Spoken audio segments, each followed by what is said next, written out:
are three important clinical features? Exophthalmos Yes, that is ophthalmopathy. and heat intolerance. Not like that. When we ask three important clinical features, you cannot say general clinical features. What are three important clinical features? The infiltrative one. Not like that. They are just clinical features. If you are just asked what are clinical features, you can mention all these things. Heat intolerance and flushing tachycardia, this, that, palpitation, all in general. But I am asking three infiltrative features. Thyrotoxicosis, infiltrative ophthalmopathy, and localized infiltrative dermopathies. Okay. So the triad of manifestation is thyrotoxicosis, in which there is enlarged thyroid gland as well as there is abnormal thyroid function. That is T3, T4, TSH is altered. T3, T4 is high, thyrotoxicosis, and TSH is low. All right. Infiltrative ophthalmopathy, which manifests as exophthalmos, and infiltrative dermopathy, which is localized, also called as pretibial myxoedema. These are three important clinical features. Okay. Apart from that, there are many others. So you can talk from this picture. All right. Clear? Yes or no? Yes, ma'am. Okay. What is the antibody which is detected in Graves' disease? Thyroid stimulating immunoglobulin. Great. So these are some of the pictures of thyrotoxicosis, plumber's nail, and pretibial myxedema, which is localized myxedema. The skin is thickened, indurated, ulcerated, isn't it? There is nodularity. So this is mostly in the pretibial area. Now, morphologically, what do we see in Graves' disease? Okay, morphologically, the thyroid gland is enlarged clinically as well as in the gross examination. And usually, the enlargement is diffuse and symmetrical, means right and left lobe is equally involved, usually, not always. Okay, why? Because there is diffuse hypertrophy and hyperplasia of thyroid follicular epithelial cells. Grossly, this enlarged thyroid gland is smooth and soft. They are not firm or nodular like tumor or other goiter. Okay. The main clinical feature is of microscopy. So there are multiple follicles in the hyperplastic thyroid. These follicular epithelial cells are tall columnar. Normally, it is low columnar. Okay, but they have become tall because individual cell is also hypertrophied and they are a little bit crowded. Normally they are aligned, well aligned, but here in hyperthyroidism, because of increased proliferation of cells, both hypertrophy and hyperplasia, there is crowding. So small papillary-like structures are formed. Now, how will it deform? You must have a little bit idea that most common thyroid neoplasm is papillary carcinoma. Yes, have you heard of it? Have you heard of it? Papillary carcinoma of thyroid. No, ma'am. Okay, we will discuss in the neoplasm portion, but for now, you just know that papillary carcinoma of thyroid is the commonest neoplasm of thyroid. Now, how will we morphologically differentiate this papillary carcinoma of thyroid and Graves' disease? In papillary carcinoma also, there is formation of papilla. However, there is presence of papillary cores, fibrovascular core is there. Okay, but here in Graves' disease there is no core and it is lined by tall columnar cells. And in individual follicular, the thyroid, if you remember the anatomy, histology anatomy must have taught, it is composed of follicles, and in the individual follicles there is a lumen which contains colloid, and that colloid shows scalloped margin. All right. Then because this is autoimmune, Yes, ma'am. because of the autoimmunity, there is inflammatory component as well. And we see lymphoid infiltrates, that is usually of T cell types. All right. And there are germinal centers also. So we have to remember that in most of the autoimmune diseases, there is chronic inflammation, be it Graves' disease or Hashimoto's thyroiditis. So let's see the picture. You can see these individual structures, these lattice-like structures, these are follicles. Normally follicles are of similar size in the normal thyroid. However, because this is hyperplasia, you can see variable sized follicles. And in this cells are tall columnar, and the colloid, the pinkish colloid, we shows scallop. Okay, we are studying hypothyroidism. Just opposite to hyperthyroidism is hypothyroidism, which is a clinical condition in which there is low levels of thyroid hormones. The T3 and T4 are below the normal level. So what will happen to TSH? T3, T4 and TSH is at the higher side from feedback mechanism. So it has two forms. Hypothyroidism has two forms. One is child variant, infantile variant, and another is adult variant. Okay? Infantile variant and adult variant. The infantile variant is known as cretinism, while the adult variant is known as mixed edema. So there are two classifications. There are two types of hypothyroidism depending upon the age. One is cretinism and another is mixed edema. So what is hypothyroidism? It is caused because of either structural or functional derangement that interferes with the thyroid hormone function. Either the thyroid is not functioning properly, okay, the gland itself is not functioning properly, or there is some structural problem. Okay, so structural or functional hindrance to the thyroid hormone production. And it can be intrinsic or it can be extrinsic. Intrinsic abnormality arises in the thyroid or from the hypothalamo-pituitary disease. That is intrinsic, depending upon the any endocrinal organ. Extrinsic if it is because of some drugs or some food or some other environmental factors. So depending upon, it can be primary hypothyroidism or secondary hypothyroidism, depending upon the intrinsic or extrinsic cause. The extrinsic cause causing secondary hypothyroidism can be congenital, autoimmune, or iatrogenic. Iatrogenic means drug-induced or physician-induced, like that. So some of the cause of primary hypothyroidism, first is there is no thyroid. Means thyroid is surgically removed or radiologically ablated. So post-ablative thyroid. Okay. Then surgery. Surgery is one of the important cause of hypothyroidism. For some tumor or for some lesion, the thyroidectomy is done. So it is one of the cause of hypothyroidism. Then radioiodine therapy for neoplasm, again a radiation therapy that destroys the thyroid follicular cells. Then one of the important causes is autoimmune hypothyroidism that constitute Hashimoto's thyroiditis. Autoimmune hypothyroidism.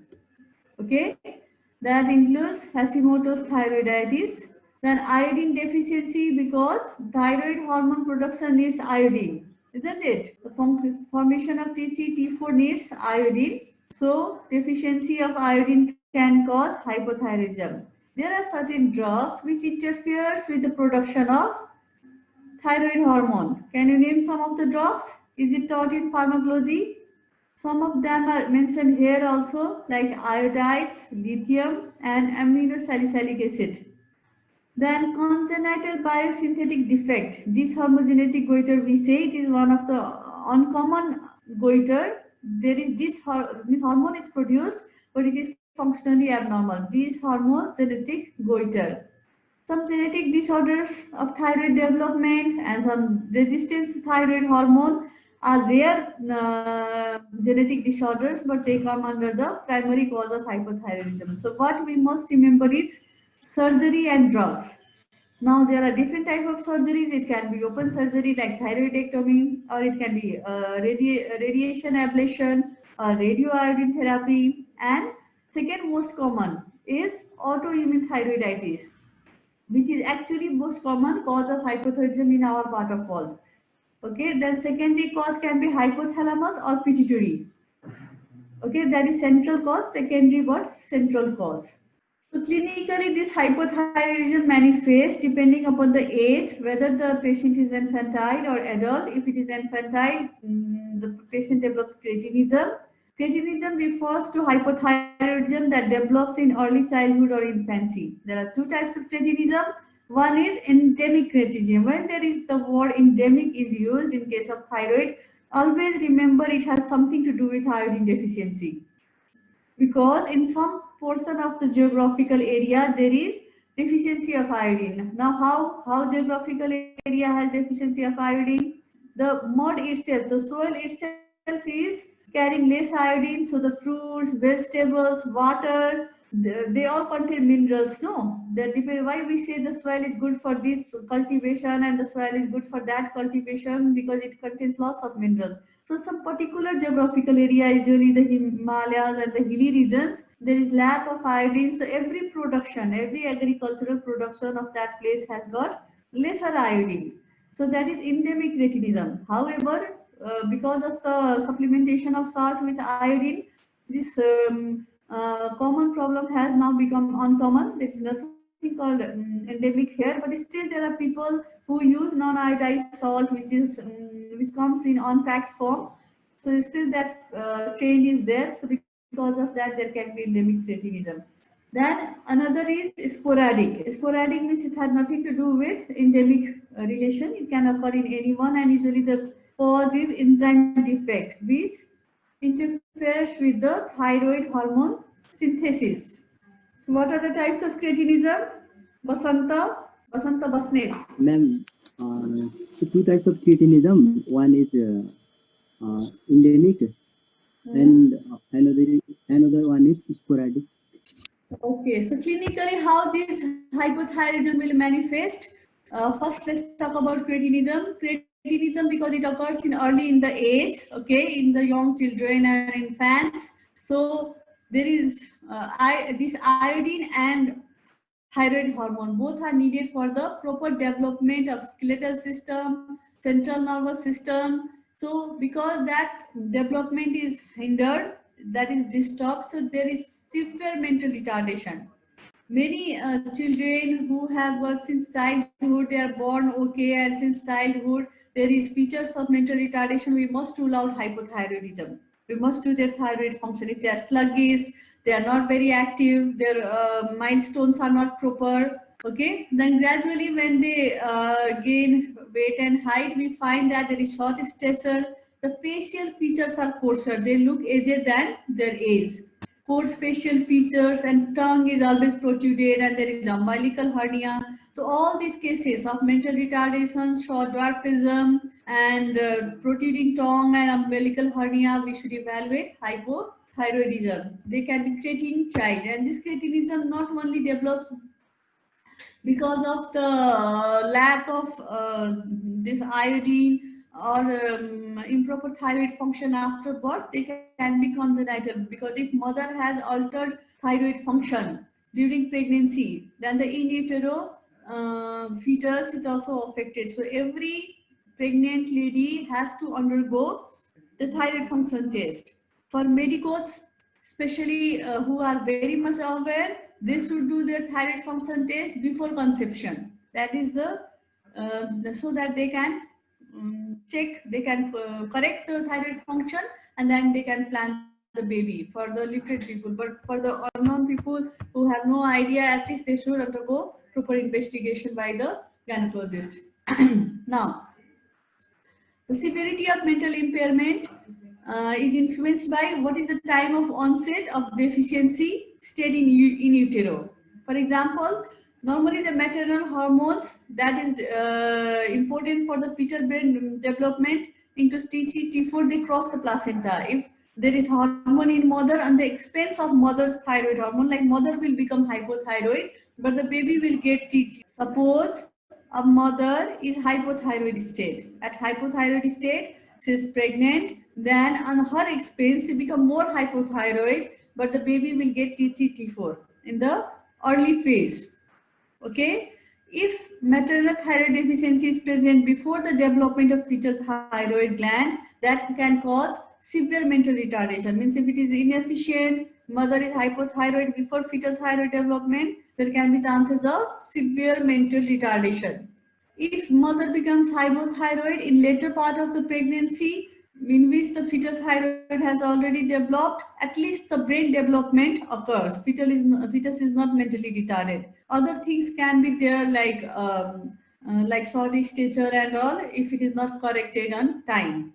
Now, what is mixed edema? What is the difference between cretinism and mixed edema? I'm telling again and again that if it occurs in early age, starting from in utero or in infancy, then it is cretinism because that is the growing period.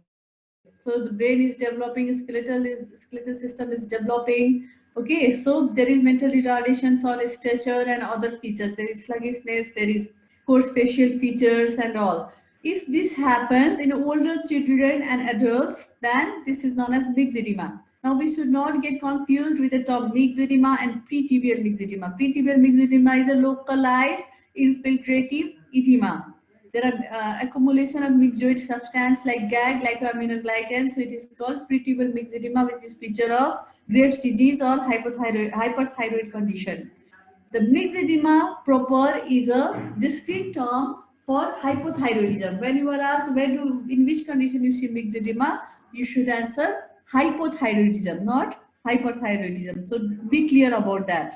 Okay, what is pretibial mixed edema and what is mixed edema? Mixed edema as such refers to the generalized condition. There is generalized edema, okay, generalized puffiness, which is non-pitting. You have studied edema in first year, that is interstitial accumulation of fluid that causes pitting edema. When we press that site like ankle, then the fluid diffuses and there is depression. Then gradually it comes back. Have you seen the case of edema ever? Anyone have you seen the case of edema? Okay. So here the mixed edema is non-pitting edema because there is accumulation of some other material, not fluid, which is not diffusible. Okay. The initial symptoms of mixed edema, that is hypothyroidism in adult or older children, is generalized fatigue. Apathy means lack of interest in everything.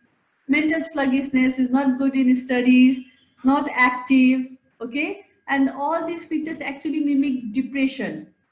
You feel that the child is depressed, is not active, is very fatigued, has no interest in anything. So instead of shouting or yelling at that child, take him for him or her for the medical attention because it may be hormonal imbalance, it may be mixed edema or hypothyroidism. There can be decreased sympathetic activity, like there can be constipation and decreased sweating. So there is cold intolerance. In hyper, there is heat intolerance. The hyperthyroid people, they cannot tolerate the heat.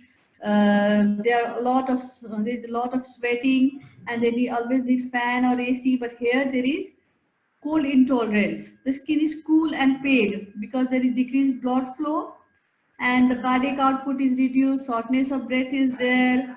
Exercise capacity is decreased. So most of the time, the medical attention is fixed because of shortness of breath and lack of exercise capacity. Mostly it mimics the cardiovascular disease. So you can compare the pictures. The creatine child who has like pot belly, depressed face, puffy face, short stature, looks sluggish, doesn't look active, isn't it?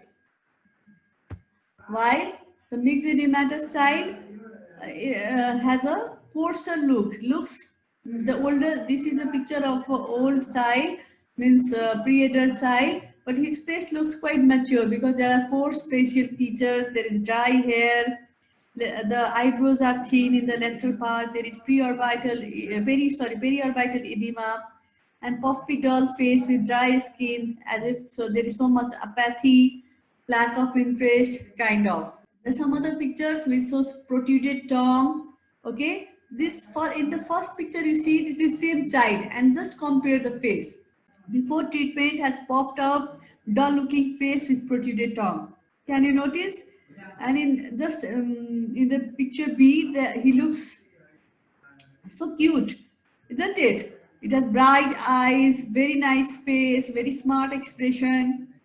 The swelling has gone, tongue is inside, quite alert looking. Can the difference be appreciated? Yes, ma'am. Yes, ma'am. Another picture, you see the picture of cretinism. The child has a puffy cheek and the mouth is open because tongue is there is tendency of protrusion of tongue. very apathetic look. You can easily identify the dull look. In another picture, which is mixed edema, there is a middle-aged adult, and compare his expression. He is in same dress, but before and after the treatment. And you see his facial, coarse expression, wrinkles, everything. You can see in the first picture he must be in depression, and in the second picture he is quite alert. The lettermost picture is of Graves' disease, which we have already discussed. Here we are discussing mixed edema and cretinism. Now, some sign and symptoms, depending upon the frequency, from the picture itself, you can enumerate many clinical features, but to note it down, some of the features from common to uncommon features are weakness, malaise, dry skin, coarse skin texture, there is lethargy, speech is slow, mind is sluggish, the mind itself is sluggish, there is lethargy in walk, slowness in speech, there is periorbital edema, cold intolerance or always feeling cold, clammy skin. When you find abnormal skin temperature, in most of the time, non-febrile skin temperature, many people, especially the medical students, they have warm skin. Okay, one of the causes is anxiety, and another most important cause is hypothyroidism. They must do TFT. If someone has got, especially the lady at home who look depressed, okay, the middle-aged people, cold, clammy skin, they must take medical attention for thyroid evaluation. Less sweating, cold skin, thick tongue. There is slurring of the speech also because of thickened tongue. There is facial edema, coarse hair, skin pallor, loss of memory. Forgetfulness is so much there. There are chronic patients of constipation and weight gain. Yes, unusual weight gain. I have seen many ladies at home who are housewives. They look depressed and they don't eat much, but they have got uncontrolled weight gain and they are being blamed by people in the family and all. And when they seek medical attention, they find that they have got hypothyroidism. Even in my relatives, I have seen so many cases. And because of my advice when I was in medical school itself, so when I suggested them to do TFT, we found that they have got hypothyroidism. So you should always be alert and correlate your theoretical knowledge with practical. There is no harm in suggesting someone if you find something unusual. They may be normal also, but better to evaluate. Okay, then there are menstrual disorders and all. Another apathetic face with ptosis and absent eyebrows. The lateral eyebrows are usually lost. There is loss of hair also. Hair thinning is also there in the hypothyroidism. So see, these all apathetic face of clinical hypothyroidism. That is mixed edema. The periorbital, because of periorbital edema, there is loosening of the skin. Can you notice infraorbital flaccid skin, dull flaccid infraorbital skin? Is it noticeable? So these all are there depending on the frequency. And yes, when we examine, there is decreased tendon reflex. The Achilles tendon reflex time is usually evaluated and that is diminished. So that is all about hypothyroidism. So till the class gets cancelled itself, we will continue. We have 4 to 5 minutes. Alright, is there any question till now? Ma'am, why non-pitting edema seen in mixed edema? I You don't tell understand. non-pitting edema is same. You try to answer this question. Ma'am, that means why the deposition of other substance occur in the hypothyroidism? Because it is infiltrative edema in which there is interstitial accumulation of myxoid substance, that is glycoaminoglycans, hyaluronic acid. Have you heard of all this substance? Yes, ma'am. While in pitting edema, because of alteration is oncotic and hydrostatic pressure, okay, decrease oncotic and increase hydrostatic pressure, the intravascular component of fluid comes to extravascular component and then there is edema. You remember that? The Yes, edema ma'am. number? Yes, the two pathogenesis mechanism is different. There is nothing to do with fluid of intravascular compartment here until and unless there is cardiac involvement. Because they are tachycardic, there is decreased cardiac output in hypothyroidism, and then they can have cardiovascular complications. That is different thing. Or there can be coincidental cardiovascular complications, but main pathogenesis is different. Here there is accumulation of mucosubstance. Okay, mucosubstance like hyaluronic acid and glycosaminoglycans, and same thing happens in Graves' disease. That is infiltrative pathies occur like ophthalmopathy and dermopathy. However, all those are localized, like only periorbital or retroorbital rather in Graves' disease. Okay, retroorbital accumulation of inflammatory cells and mucosubstances. But in myxedema, there is generalized accumulation. So it depends upon the pathogenesis. All right. Ma'am, why the deposition occurs? I mean, That is the main thing, no, because the hormone is altered and because of there are different causes. So because of hormonal alteration, the distribution pattern increases. There is role of T lymphocytes. I already said there is some inflammation. So inflammatory component lay down the substance in the different organs, and all organs are affected. So I have page slides depending upon your curriculum, but you can of course check the pathogenesis in your book where you can see how these things are accumulated. Okay, there is role of inflammatory cells, especially the T lymphocytes, and less commonly B lymphocytes. So let's start goiter, the another topic. Okay, and as per our curriculum, we are supposed to know types of goiter, is genesis and morphology. So we have very less time. So let's just talk about types. Type can be either diffuse, means both lobe and isthmus is equally affected, or it can be nodular. It can be multinodular. Usually solitary nodule is a feature of neoplasm. So goiter is usually multinodular because of there is on and off healing and hyperplasia, and then healing and hyperplasia in that cycle. There is multinodularity of the goiter, or there can be diffuse. When there is solitary, we should first rule out neoplasm. Again, just like cretinism, the goiters can also be endemic or sporadic, okay, depending upon the pathogenesis. And of course, I said the endemic goiter has relation with iodine. When there is so goiter is categorized into two types. As per curriculum, you are supposed to know what are the types, what are pathogenesis, what is pathogenesis, and its morphology. So goiter is basically enlargement of the visible enlargement of the thyroid gland. That's what we call goiter. Okay. What is goiter? It is enlargement of thyroid gland. The anterior neck appears bulged because of enlarged thyroid, and that visible thyroid swelling is called as goiter. It is of two types, diffuse and nodular. That nodular can be solitary nodule and multinodular goiter. But usually the only solitary nodule is non-goitrous. It can be neoplastic. So among nodularity, diffuse and multinodular. Sometimes we see solitary nodule in goiter also. That is on the background of diffuse swelling, there is hyperplastic nodule. Okay, पहिला generalize enlarged हुन्छ thyroid gland, त्यसमाथि कुनै nodule देखिन्छ. While just single solitary nodule is usually neoplastic. So two types are diffuse and multinodular. Then the pathogenesis depends upon some other categorization. It can be endemic or sporadic. Endemic means in those geographical area where what is deficient? iodine. Iodine is deficient. Okay, in that area, many people are affected. So that is endemic goiter. Sporadic because of different reasons, personal reasons. Then that is called sporadic. So endemic goiters occur in those geographic areas where the diet contains little iodine. It is usually seen in mountainous area, hilly area, especially where people do not take iodized salt. They take the raw salt. Okay.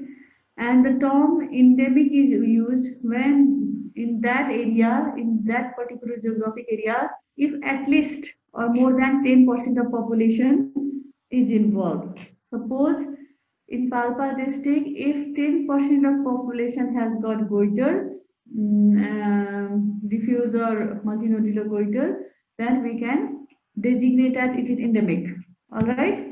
So in mountainous area, in Humla, Jumla, in all those areas, lack of delivery of iodized salt, or people are not used to taking iodized salt, and in their mud, in their soil, in their water, there is lack of minerals, natural minerals. So in those areas, there are chances of goiter. Now, because of this dietary iodine supplementation, the frequency as well as the severity of endemic goiter has declined. Overall thyroid pathology has declined, in fact. Okay. Then another type is called sporadic goiter, which is less frequent than the endemic one. Okay, and it is more common in female than male. The peak incidence is in young adulthood. So we also call it pubertal goiter. Okay, in puberty, in young adulthood, there is increased physiologic demand of T4 because of the body development. So in that time, the gland becomes hyperplastic. Okay, it is benign condition. Gradually, it settles in most of the people. So if you see the girls around 14, 15 years, many of them had got prominent thyroid, which may not be actually goitrous looking, but it looks prominent. What may be the cause? One is physiologic demand in the young girls. Another is excessive ingestion of substance that interfere with the thyroid hormone synthesis, like edible things, vegetables, the crucifera family, okay, like cauliflower, cabbage, sprouts, turnip. All these things are in hypothyroid nature. They reduce the thyroid function. So because of that, the thyroid becomes hyperplastic to compensate the thyroid hormone. Some inherited enzyme defects that interfere with thyroid hormone synthesis that is called dyshormonogenetic goiter. Okay, so especially person who is hypothyroid should avoid these cauliflower, cabbage, crucifera family of vegetables. Now, as I said, the goiter can be diffuse or multinodular, but morphologically we divide into some other forms. That is diffuse goiter, which is actually TSH-induced hypertrophy and hyperplasia of the unit of thyroid gland. What is unit of thyroid gland? Yes, Roshan, what is unit of thyroid gland? Thyroid follicles. Yes, so thyroid follicles, the follicular cells go hypertrophy and hyperplasia to produce more hormone. Okay, and in diffuse goiter, there is symmetric enlargement of the gland. There is no nodularity. And if we see histology, the follicles are lined by columnar cells which are a little bit crowded because of hyperplasia, more number of cells. Hypertrophy means increased size of cells, isn't it? If the demands for the thyroid hormone decreases after formation of diffuse goiter, the follicular epithelium involutes. This gets shrunken. Okay, so at that time, an enlarged colloid-rich gland, when it was hypertrophied, hyperplastic, number of cells were also increased, as well as more colloid was formed, because colloid contains the thyroid hormone, the thyroglobulins, isn't it? So once it is involuted, the gland is left with colloid only, and in that condition, the goiter is known as colloid goiter. Okay, they are benign pathologies. When we do groshing, when we see the specimen, the cut surface of thyroid in this colloid goiter is brown and has glassy appearance, glassy translucent appearance, because the colloid is dried up and it looks glassy. Literally, you feel you are cutting a glass when you cut the specimen. You can see these specimens in the museum once you are back. On microscopic examination, the follicular epithelium are hyperplastic. As I said, the number of cells are increased, so there is overlapping. However, because they are involuting, they will be flattened and cuboidal. Okay, initially it becomes hyperplastic, more number of cells, tall columnar cells, and in the phase of involution, they become cuboidal or even get flattened. Still, people are coming in with big. And in this colloid goiter, in comparison to this simple diffuse goiter, colloid is abundant, as the name suggests. And if there is recurrent episodes of this diffuse goiter, colloid goiter with hypertrophy, hyperplasia, involution, then what happens? The thyroid morphology changes. somewhere there is diffuse swelling, somewhere there is nodularity. So multinodular goiter is result of recurrent episodes of formation of diffuse and then involution to colloid goiter. With time, recurrent episodes of hyperplasia and involution combine to produce a more irregular enlargement of the goiters. So this virtually all long-standing diffuse goiters convert into multinodular goiter. If they are not treated, if the cause is not identified, if they stand for a long time, then these all diffuse goiters are going to change into multinodular goiters. They are multilobulated, asymmetrical, and they may be of massive size. I don't know if you have seen any cases of goiter. It is very uncommon. Only observation you see goiter in patients. But when I was child, I used to get surprised that how people are. Even the people used to take it as a pumpkin or watermelon in their lap. Okay, such big, huge thyroid enlargement we used to see. Okay, and because of the introduction of iodine salt, it has drastically decreased. At the same time, people have got access to medical attention. So with a little bit enlargement of the gland, they approach hospital, they get evaluated, treated. So that massive enlargement is not seen in these days.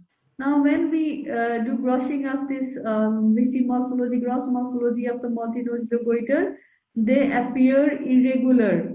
Okay, because of recurrent cycle, there is nodularity on the surface at the background of diffuse goiter. So there are irregular nodules with variable amount of brown, glassy to gelatinous colloid. Colloid is actually a liquid thing. With time, it is condensed and becomes gelatinous, and then it appears frozen-like, glassy. Okay. Now, if the lesion gets older and older, what will happen? There will be area of fibrosis, hemorrhage, calcification, and cystic changes. All these changes are known as secondary changes. Okay, when thyroid is left for a long time, the diffuse multinodular goiter, they are left for a long time. Secondary changes come into that, like fibrosis, hemorrhage, calcification, and cystic degeneration. What do we see in microscopy? Under microscope, the follicles are filled with colloid. Okay, the lumen of the follicles are filled with colloid. However, they are distended with colloid but lined by flattened cells, which is now inactive. And areas of follicular epithelial hypertrophy, hyperplasia, involuntary changes, somewhere cellular overlapping, isn't it? So mixture of changes are seen, and that shows that how it is evolved. Initially, it was diffuse goiter, that become colloid goiter, that become multinodular goiter. Then if further left, it has secondary changes. So the evolution can be seen in a single specimen from different sections. Basic types, it is sporadic or endemic. Endemic is more common, which includes more than 10% of the population involved in particular geographic area. It is directly related to the iodine deficiency. Okay, morphologically, it goes through 3 phases, that is diffuse, then diffuse, then colloid goiter, and then multinodularity. Now, there is one syndrome associated with multinodular goiters, that is known as Plummer syndrome. Okay, Plummer syndrome. In multinodular goiters, typically there are hormonally silent. Okay, there is no change in T3. Okay, what happens in most of the goiter? What is the thyroid profile?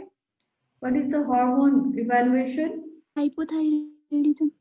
Usually it is hypothyroidism. Okay, most of the, because in attempt to compensate that hypothyroidism, thyroid gets enlarged and enlarged. All right, when iodine is deficient, hormone will not be synthesized. It is very simple. Once hormone is not synthesized, then there is negative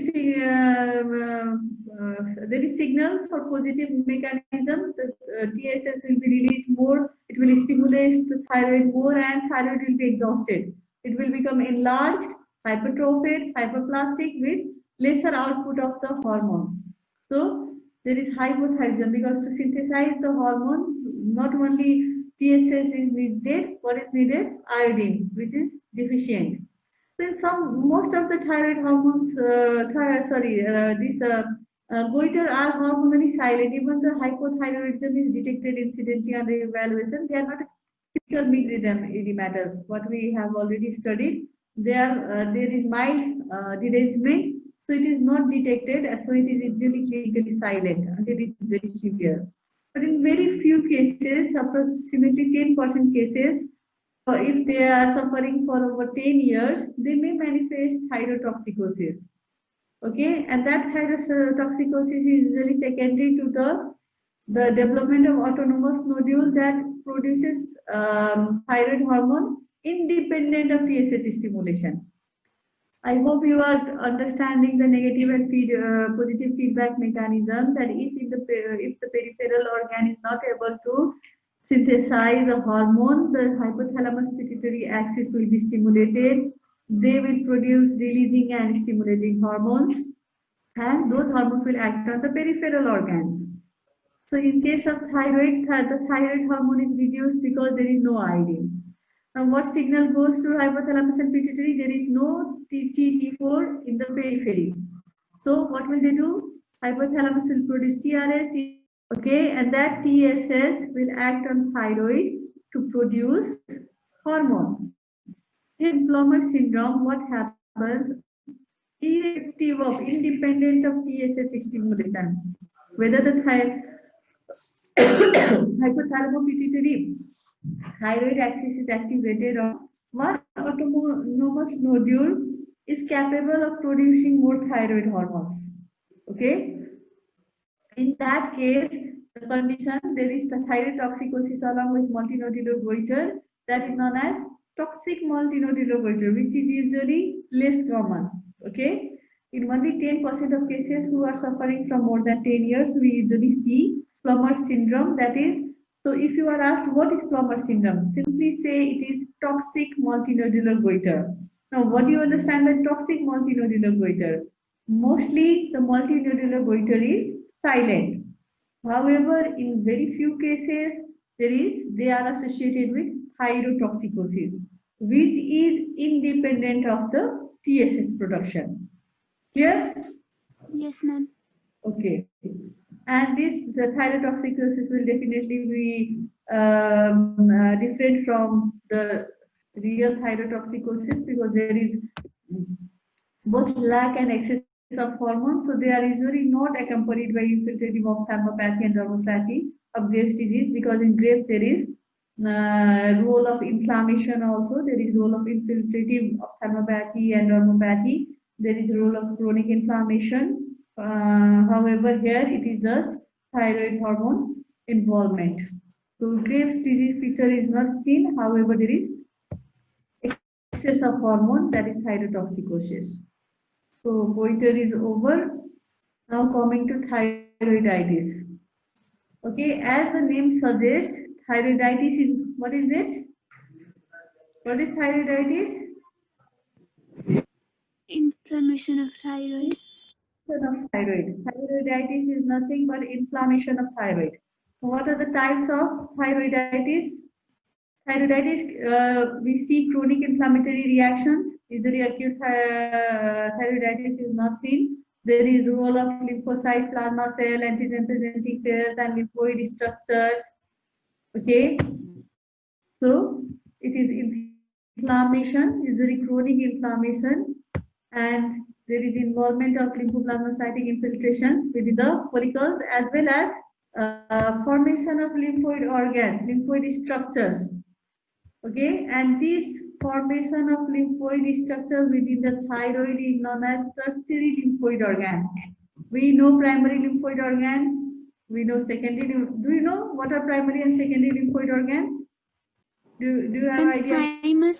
thymus is primary. Bone marrow, isn't it? Basically thymus. Lymphocyte for lymphoid cells, thymus, spleen has also role. It also comes under hematolymphoid system. What else? The peripheral lymph nodes, cervical Lymph node. lymph nodes, axillary lymph nodes, mesenteric lymph nodes. There are so many distribution of lymph nodes. Isn't it? Yes, ma'am. So which cell is produced from thymus? Which lymphoid cell? T cells. And what about B cells? From where it is produced? Bone marrow. Great. So there are primary and secondary lymphoid structure. If lymphoid structure is formed in those organs which has nothing to do with the hematolymphoid system, meaning there is no, normally there are no lymphoid structures, isn't it? Like thyroid, like synovium. In those organs, normally we don't see lymphoid structure. If we are seeing, means this is new lymphoid organogenesis. Okay, which is pathological, which is not physiological. And in thyroid, especially in the inflammatory condition, we see tertiary lymphoid organogenesis. All right. So let's talk about the individual topic that comes under it. Thyroiditis. There are basically two types, and it has autoimmune basis. Autoimmune thyroid disease is common cause of hypothyroidism. It manifests with hypothyroidism. This thyroiditis, which has autoimmune background, usually manifests with hypothyroidism, and it is common in the same part of the world where iodine is deficient. Okay. However, there is supplementation of, because of the deficient iron, where the salt is supplemented, because of the imbalance, there is autoimmune hypothyroidism, and the best example is Hashimoto's thyroiditis.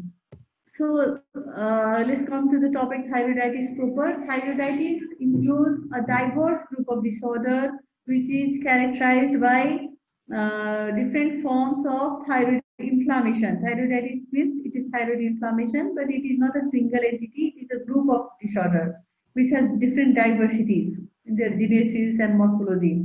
Basically, at your level, we need to understand three most common, which is clinically very significant types. Okay, first, Hashimoto's. Okay, Hashimoto's, it is named after some person, Hashimoto's thyroiditis. Second is G-Quervain's thyroiditis, which is also known as granulomatous thyroiditis. Okay, or subacute thyroiditis. And third is lymphocytic thyroiditis. Now, this Hashimoto's thyroiditis and lymphocytic thyroiditis are two poles of single phenomenon. All right. This florid lymphocytic thyroiditis and Hashimoto's thyroiditis are two poles of single phenomenon.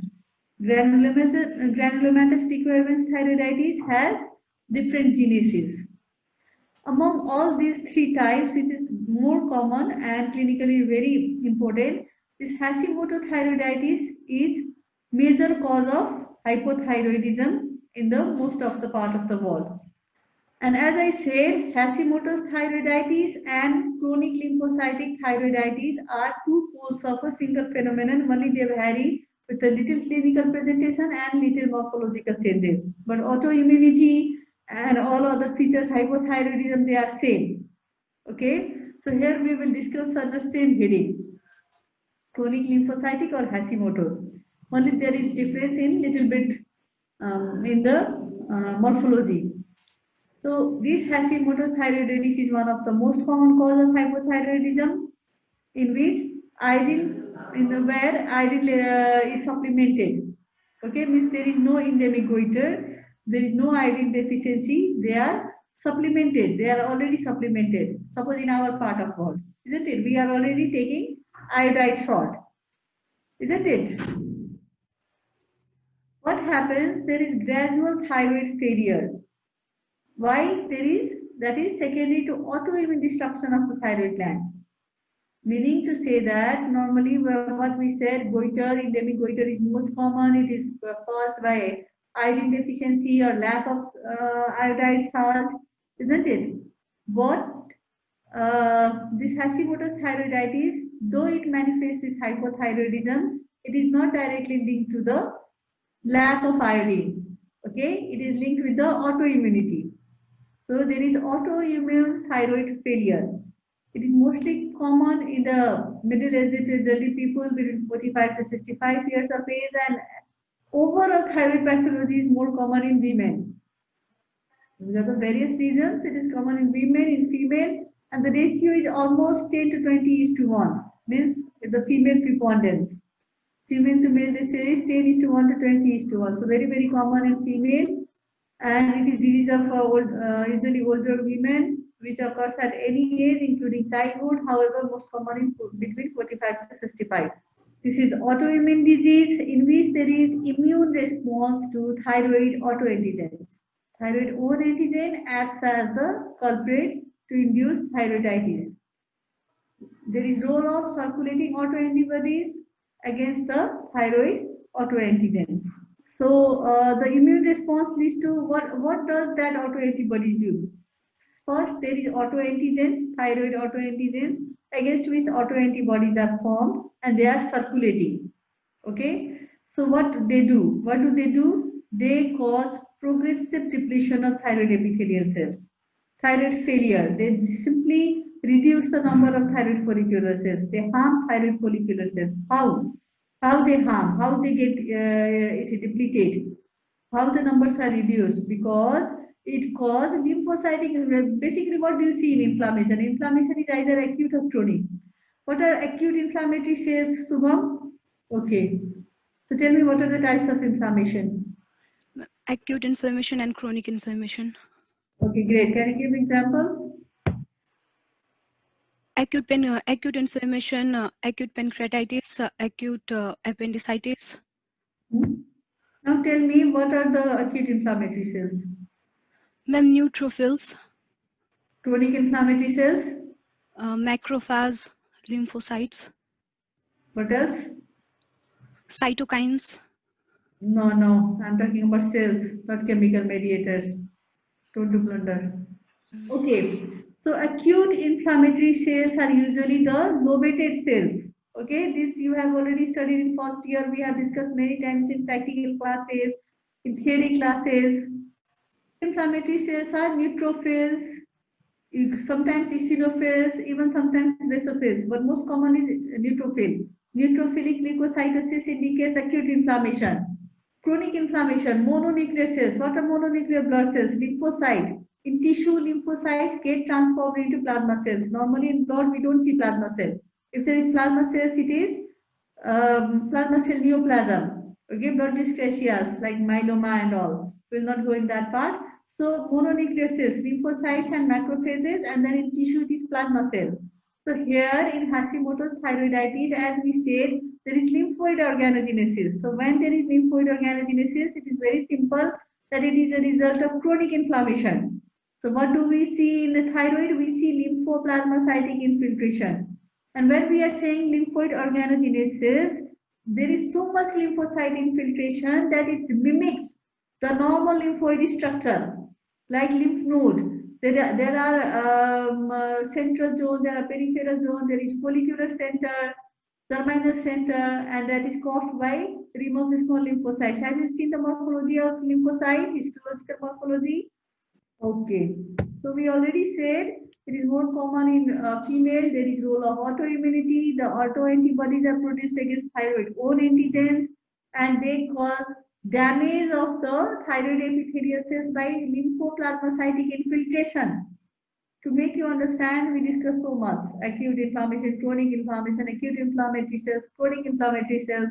So don't forget, it is chronic inflammation in which there is lymphocytic infiltration. Okay, pathogen is again same thing. It is autoimmune response in which there is damage of thyroid cells by different immunological mechanism, autoimmunity. So what are that autoimmune mechanism? What happens? So I will not go in much detail because the entire process is very lengthy, and we have talked in microbiology, pathology, again and again, autoimmunity, types of reactions. So basically, I have categorized the mechanism. One is, it is CD8 type of cytotoxic T cell mediated. Okay, there is role of T cell, and that T cell is cytotoxic T cell mediated, which has CD8 link. So there is basically killing of thyroid cells. The thyroid follicular epithelial cells are damaged, mediated by CD8 plus cytotoxic T cell. Okay, there are CD4, CD8 cells in cytotoxic category. So it is CD8 mediated, cytotoxic T cell mediated killing. Another is cell death of thyroid follicular cells, which is mediated by cytokine. That cytokine is again elaborated by T cell. The T cells get activated, so there is production of cytokines like interferon, in the thyroid gland, and what will do it do? It causes recruitment and activation of macrophages. What will that macrophage do? It will damage the follicles. So it is vicious cycle. First, there is lymphoid infiltration. Lymphocyte got activated, the T cell get activated. What did it do? It produces chemical mediators like cytokines, like interferon. What did interferon do? Interferon causes more introduction of activation of macrophages in that area. So there is macrophage induced or chronic inflammatory cell induced damage to the follicles.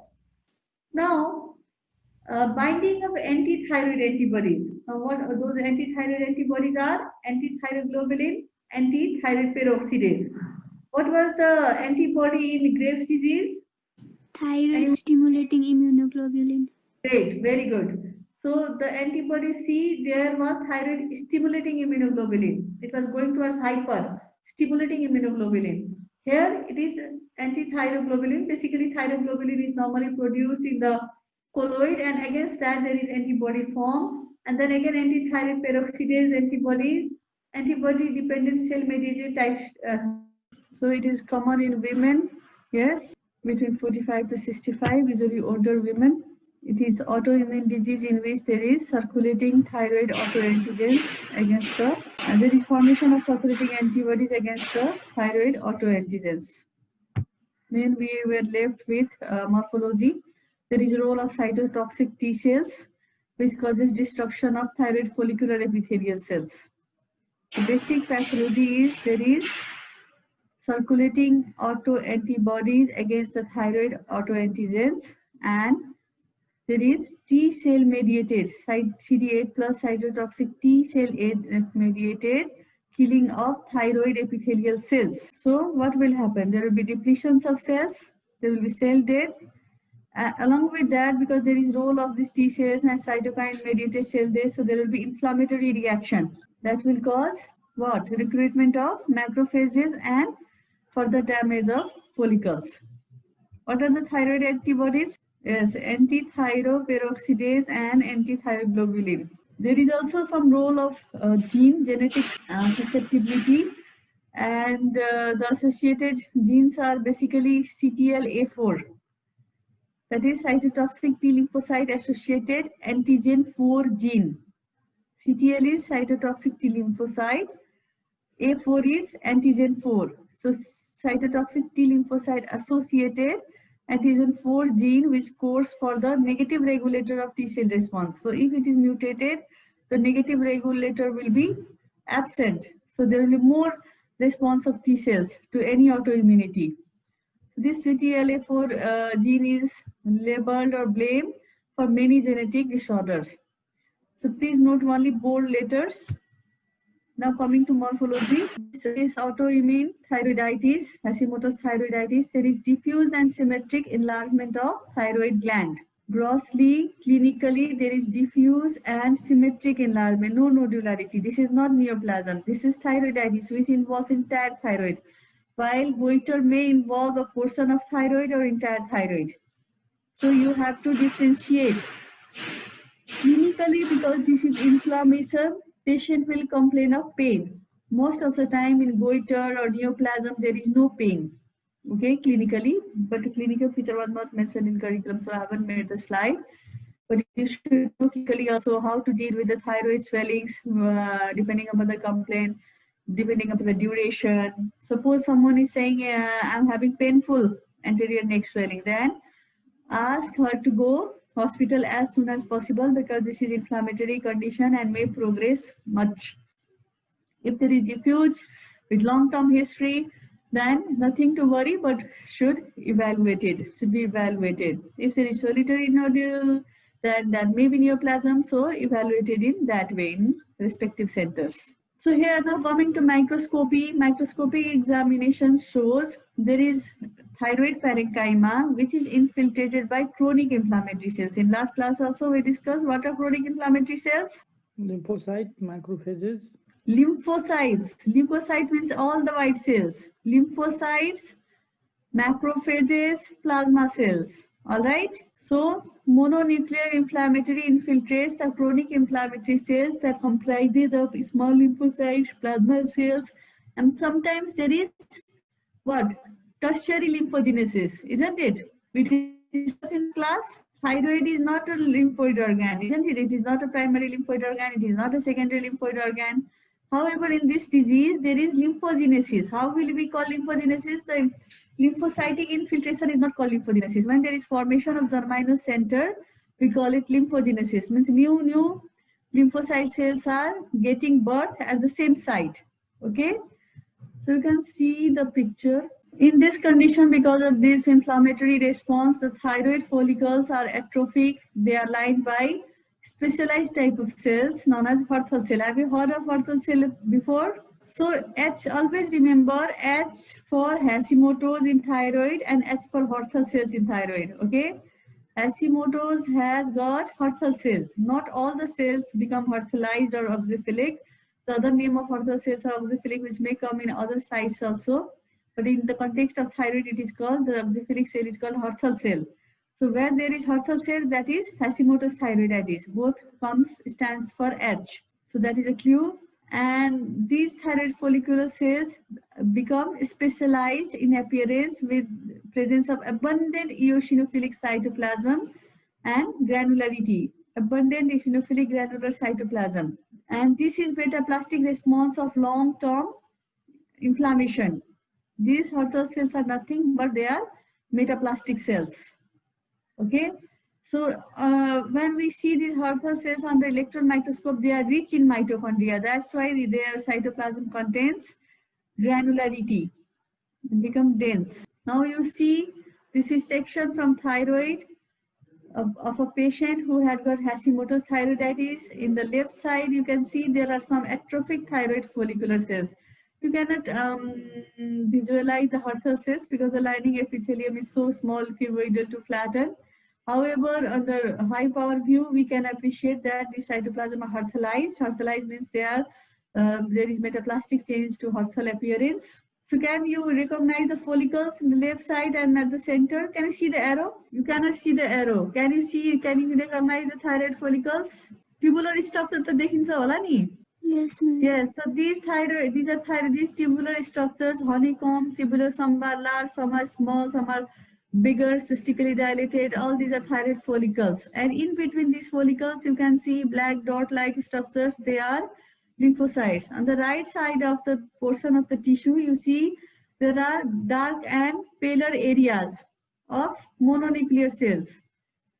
Okay, I hope you have seen lymph node histology in books picture and under histology section also. Even we have shown you in the first year, along with granulomas and all. So this is lymphogenesis. If there would be only lymphoplasmacytic infiltrate, only inflammatory infiltrate, you would see only darker cells. These paler cells are germinal centers. So this is typical picture of Hashimoto's thyroiditis, and this slide will be kept in exams and practicals. So clinically, this Hashimoto's thyroiditis, though they ask or don't ask, I don't know, but we must know. In Viva they ask. So it is clinically, there is painless, actually it is painful enlargement of the thyroid, okay, and it is associated with hypothyroidism. There is symmetric diffuse enlargement of the gland, and the hypothyroidism develops gradually. Like initially when patient complains of the thyroid swelling, diffuse swelling associated with pain, then there may not be hypothyroidism when TFT is done. But gradually there will be destruction of thyroid follicles and there will be hypothyroidism. In some of the case, however, there can be transient thyrotoxicosis associated with, because more follicles are disrupted, more thyroid hormone is releasing. So for some time, there will be hyperthyroidism or thyrotoxicosis associated with the other features of like antithyroglobulin and antithyroperoxidase is positive there, female patient, diffuse enlargement, lymphocytic infiltrations and cytology. But TFT is raised, T3, T4 is raised, TSS is low. In that condition, we call it hashitoxicosis. So many examiners are very fond of this term, hashitoxicosis, because we all know H for Hashimoto's, as for hypothyroidism, as for Horthelsen, 3S is associated with this Hashimoto's. However, there is another S becomes associated, which is not hypo, this hashitoxicosis. And this Hashimoto's thyroiditis, as we know, it is autoimmune disease. It is also associated with some other diseases of autoimmune background, and they have increased risk of non-Hodgkin lymphoma as well. B cell non-Hodgkin lymphoma can be B cell or T cell type. So it is associated with B cell non-Hodgkin lymphoma. So every patient of Hashimoto's thyroiditis will be evaluated for autoimmune diseases like rheumatoid arthritis and all. And at the same time, they should be followed up for any complication like non-Hodgkin lymphoma. So that is all about Hashimoto's thyroiditis. Any question till now? The next type of thyroiditis is florid lymphocytic thyroiditis or subacute lymphocytic thyroiditis, which is another pole of the same process. Okay, this is known as silent thyroiditis, which is painless, but something is going on in thyroid. Okay, and the onset of this subacute lymphocytic thyroiditis usually follows pregnancy. We see after pregnancy the postpartum thyroiditis occurs, which is one of the example. And we are not very sure about the etiology, but they are likely autoimmune. During pregnancy, during stress time, the autoimmunity factor is triggered. The cytotoxic T lymphocyte or some humoral immunoglobulins, they are triggered, and there is role of autoimmunity. However, the exact pathway is not determined yet. We get, under evaluation, we get circulating antithyroid antibodies in most of the patients, but not all.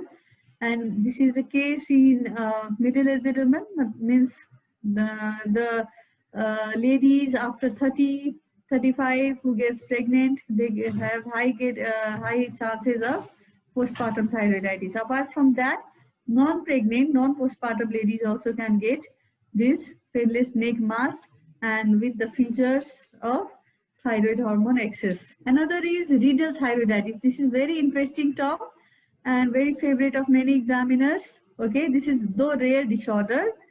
In our Nepalese culture, if you notice, when we touch our neck, we are asked to do like don't do or do thu. Have you heard of such cultures? Basically, they advise don't touch your neck. Have you ever experienced? Yes, ma'am. Yeah, elderly family members, they advise us don't just rub your neck. So maybe I am relating, this is relatable with this riddle thyroiditis, which is actually manifestation of immunoglobulin G4 related disease. However, it is associated with, frequent touching of the thyroid. There is frequent touching, handling of the thyroid, and what happens, there is extensive fibrosis, something gets triggered there, and there is fibrosis of the thyroid along with other adjacent structures. Clinically, they appear hard and fixed thyroid mass, just mimicking the thyroid neoplasm, because normally in other pathology, thyroid is mobile, it moves with deglutination. You cannot just move it like this. When you ask patient how to do thyroid examination, you have to ask patient to swallow the saliva. If there is no saliva, just pretend that you are swallowing. So with deglutination, there is movement, up and down movement. Okay. Sometimes you can evaluate side-by-side movement, but that is easily restricted. So this becomes hard and fixed because of the, and it simulates like a thyroid neoplasm. And there is idiopathic, we don't know the cause, idiopathic fibrosis, and it also affects, usually because the IgG4 related autoimmunity is triggered, there is fibrosis in other organs also. Riddle's thyroiditis, though rare, but it is interesting. Now another important after Hashimoto's thyroiditis is granulomatous thyroiditis, also known as de Quervain's thyroiditis. We call it de Quervain's subacute granulomatous thyroiditis. Remember that lymphocytic thyroiditis is another pole of Hashimoto's process. They have same process, some manifest with Hashimoto's, some manifest with just florid lymphocytic thyroiditis. However, that is more common in postpartum period. This is different entity in which there is granulomatous thyroiditis. It is named after a person, de Quervain's, also known as de Quervain's thyroiditis. It is less common than Hashimoto's, occurs between 40 to 50 with women preponderance. Overall, the thyroid pathologies are common in female. However, that is not applicable for neoplasm. We see neoplasm in both genders equally. Though different countries has different data, but practically we are seeing similar incidences. Now about the pathogenesis. Okay, this granulomatous thyroiditis has nothing to do with tuberculosis. When you hear granuloma, your mind goes back to TB. It is less commonly associated with tuberculosis, and it is believed to be triggered by viral infection. It is believed to be triggered by viral infection. Most of the patients give or correlate the history with the upper respiratory tract infection before the onset of thyroiditis. There is prior respiratory tract infection of viral etiology, and then there was process of thyroiditis. And this occurs seasonal, means usually in winter when the influenza or flu is common. Okay, and sometimes occurs peak in the summer, while cluster of cases are associated with Coxsackie virus, mumps, measles, adenovirus, and many other viral infections. So what happens? How this thyroiditis occurs? Subacute de Quervain's thyroiditis, how it occurs? During the viral infection of upper respiratory tract, there is host tissue damage. So there will be initiation of inflammation, a cytotoxic T lymphocyte response. Please remember this CTL, cytotoxic T lymphocyte, in the process of thyroiditis. If you mention only this term, the pathogenesis will be covered, okay, though whether you elaborate or not. So in response to one thyroid antigen or many thyroid antigen, there is stimulation of triggering of cytotoxic T lymphocyte, and there will be damage of thyroid follicle cells. It was same for Hashimoto's also. And what happens in contrast to autoimmune? What happens in autoimmune? The immune response here is virus initiated. First virus triggered, then the immune response was elaborated. In autoimmune, what happens? There is no role of virus. There is either some genetic role or some unknown region. Okay, there is trigger of autoimmunity against the thyroid autoantigens, isn't it? And because there is, it is virus initiated and not the true autoimmunity, the process is limited. After the viral stimulation subsides gradually, this subacute thyroiditis also gets subside. Now coming to morphology, as the name suggests, subacute granulomatous thyroiditis. So grossly, the gland is either unilaterally or bilaterally enlarged. Unlike Hashimoto's, in which there is diffuse enlargement, the capsule is intact and it is adherent to surrounding structures. On cut section, we see firm and yellow-white thyroid gland. The affected portion is firm and yellowish-white, and it stands out from adjacent normal, that brown, gelatinous, rubbery thyroid gland. So you can see distinct difference. Coming to histology, initially there is just active inflammatory phase in which there is the damage or disruption of follicles, and that is infiltrated by neutrophils forming microabscess. The N is missing here, please correct yourself. Neutrophils. Okay, so aggregation of neutrophil is called abscess. If it is small, it is microabscess. If it is big, it is called abscess. So there is first active acute inflammatory response. Gradually there is chronic inflammatory response, and there is formation of granuloma, which is more characteristic of this disease. So how granuloma is formed? Granuloma is not formed from epithelioid histiocytes and Langerhans giant cells. Yes, definitely there are some histiocytes, but non-specific giant cells. So there is aggregation of mononuclear cells like lymphocytes, macrophages, plasma cells, and multinucleated giant cells, which are around the pools of colloid. And because of these histiocytes and giant cells reaction, along with mononuclear inflammatory cells, it is called granulomatous thyroiditis. And as we say, every chronic inflammation heals with fibrosis, isn't it? You remember the course of chronic inflammation? In later stages, this chronic inflammation heals by fibrosis. The foci of injury will be replaced by area of fibrosis. And what are the different histologic stages? sometimes these all active phase, granulomatous phase, healing phase, these all three phases we see in same organ. What are you able to see? And around the follicle, there are paler cells, scattered pale cells. They are epithelioid histiocytes of different shapes. Many are epithelioid, some are oval, rounded. Can you see around the follicles? Everyone? Okay. And at the outside of this epithelioid histiocyte region, you see many dark cells, mononuclear round dark cells. These are lymphocytes. If you are able to see arrow, please follow. If you are not able to see arrow, the first follicle, the left hand side top, then many rounds of epithelioid histiocytes, and then darker lymphocytes, isn't it? Okay, now come to the right top, not exactly corner, but the right top, you see another tubular structure. Can you see? But there is no lumen. Can you locate? Yes, ma'am.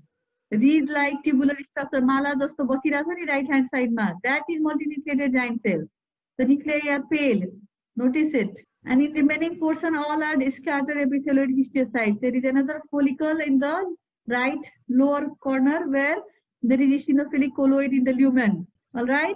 So this is picture of granulomatous thyroiditis. You see mononuclear inflammatory cells, epithelioid histiocytes, and the multinucleated giant cells. What you don't see, like Hashimoto's, is very much too much lymphocytic infiltration and oxyphilic cells. The follicular cells look very bland. There is no bigger cells with big nucleus, abundant granular cytoplasm, nothing like that.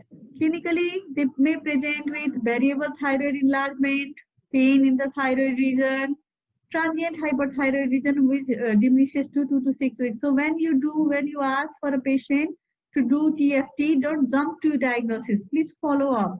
Okay, please follow up and repeat in like 1 month. So initially, all patients have high TG-T4 levels and low serum TSS during the initial phase. However, unlike the Graves' disease, there is the radioactive iodine uptake is diminished. So here you can get the question: how will you differentiate it from Graves' disease? What further investigation you will do to differentiate this thyroiditis from Graves' disease, in which there is transient thyrotoxicosis? So you have to investigate for radioactive iodine uptake. That will be higher in Graves and diminished or lower in thyroiditis. After 6 to 8 weeks, normal thyroid function returns. Now, coming to neoplasm of the thyroid. Today's topic is neoplasm of the thyroid. So also revised thyroiditis, Hashimoto's thyroiditis, cervical thyroiditis are very, very important. They're asked in exams, viva, they are needed in your clinical practice. Every other patient you can get of thyroid and Hashimoto's, and you have to rule out clinically, grossly, microscopically. You were given the slides and the pictures in the exams also. Okay, you are also given the case like 50-year female presenting with thyroid swelling with history of pain, isn't it? And was substituted for thyroid function test. The thyroid parameters are like that. So the histopathology showed this. Now what is your diagnosis? What further investigation you will do? Like that. So we may ask the questions from thyroiditis. Now, any neoplasm. What is the classification of neoplasm, Keshav? Neoplasm is classified as either benign or malignant. Further, if you are asked to classify the benign and malignant neoplasm, then you talk about that origin. I am talking the simple types. Any neoplasm is classified as either benign or malignant. So here, in case of thyroid neoplasm, the benign tumors included are follicular adenoma, which is most common. That's why it is bold in bold letters. Okay, it is highlighted. Other common, less common benign tumors are hyalinizing trabecular tumor, encapsulated follicle pattern tumors like follicle tumors or uncertain malignant potential. Okay, well differentiated tumor of uncertain. These uncertain groups are actually intermediate grade. Okay, but here I have kept in the portion of benign because there is no distinct category called intermediate. All right, and most of the benign tumors have suffix oma. Not always, but most of. There are misnomers like lymphoma, melanoma, and all. And most of the neoplastic tumors, depending upon their origin, whether epithelial origin or their mesenchymal origin, isn't it? or endothelial origin, they are classified as carcinoma and sarcomas. The suffix here is carcinoma and sarcoma. Now, if you are asked about the benign tumor of thyroid, you must remember follicular adenoma. This is only one which you are supposed to remember. Okay. Then comes neoplasm of thyroid. In the malignant group, there is very big list. Okay, as per your curriculum, there are only a few, but there is in the Robbins. Please turn the pages and you see so many big classification. But you are not expected to remember all. You are supposed to remember at least what is written here. So number one, most common and number one is papillary thyroid carcinoma. Whenever you are asked the thyroid neoplasm in malignancy group, don't forget papillary. It is the commonest. Okay. Then comes follicular, because thyroid is made up of follicles. So follicular. Papillary is architecture. Follicular is pattern is like thyroid follicles, normal thyroid follicles. Then comes Hurther cell, which we see in the oncocytic cells we saw in Hashimoto's. They can have neoplasm of Hurther cell, which can be both benign and malignant, adenoma or carcinoma. Then medullary thyroid carcinoma and anaplastic thyroid carcinoma. You have to remember all those names. It should be at tip of your tongue. Papillary, follicular, medullary, anaplastic, Hurther cell tumors, it should be on tip of your tongue, the thyroid neoplasms in the malignant variants. Benign, follicular adenoma and Hurther cell adenoma. Adenomas are benign. Here, because I have given the topic Hurther cell tumor, so I have kept both together, but Hurther cell adenoma is a benign tumor. Now, this papillary thyroid carcinoma has got many variants. Okay, many variants, and there are few variants of follicular thyroid carcinoma as well. So I have simplified these variants in the previous slide. Papillary carcinoma conventional, papillary variant of papillary thyroid, follicular variant of papillary thyroid carcinoma. PTC stands for papillary thyroid carcinoma. So the variants are conventional, follicular, encapsulated, microcarcinoma, papillary microcarcinoma, columnar cell variant, oncocytic variant. There are many more, but these are some of the important. If you want to see all, they are conventional, papillary, encapsulated, follicular, diffuse sclerosing, tall cell, columnar cell, cribriform morular, Hobnail variant.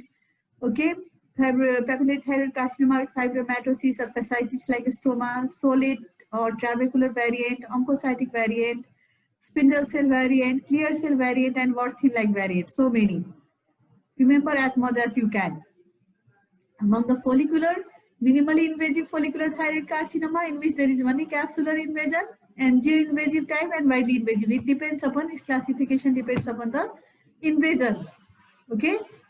First, only capsular invasion. Second, the capsular invasion is called minimally invasive. Second is angio-invasive, and third one is widely invasive, widely metastasized. Okay, then there are the above slides were of the major type of thyroid malignancies: papillary, follicular, medullary, anaplastic, and Hurther cell. There are many other tumors which uncommonly involve the thyroid gland.